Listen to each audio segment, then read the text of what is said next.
I thought my boyfriend was cheating. Turns out he was secretly learning sign language. So yeah, I feel like an absolute jerk in hindsight, but at the time, I really thought something shady was going down. I'd been dating this guy, Matt, for about a year. Super sweet, thoughtful, but honestly, not the best communicator sometimes.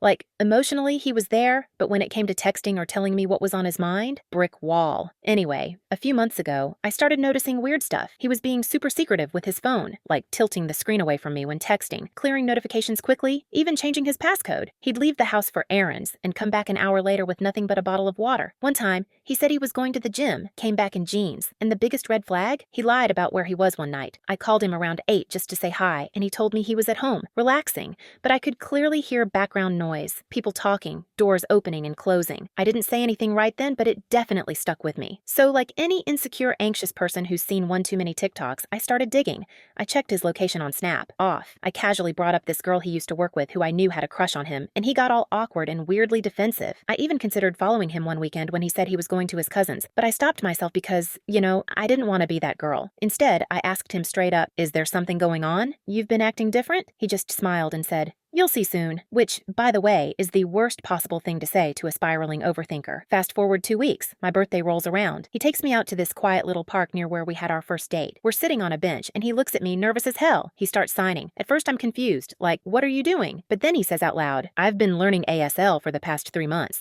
Because your little brother is deaf, and I wanted to be able to talk to him." Y'all, I cried. Straight up cried in public like someone just proposed to me in Disneyland. He'd been sneaking off to night classes, practicing online, even meeting up with a local tutor. That's what all the weird errands and calls were. And the night I thought he lied, he was at a local deaf social event, trying to get more comfortable using ASL in real conversations. Turns out he'd even reached out to my mom to get help planning a surprise dinner where he could sign happy birthday to me with my little brother. So yeah, not a cheater, just too good for me, honestly. Moral of the story? Sometimes they're not hiding a girl. They're hiding a surprise that'll absolutely wreck you emotionally in the best way possible.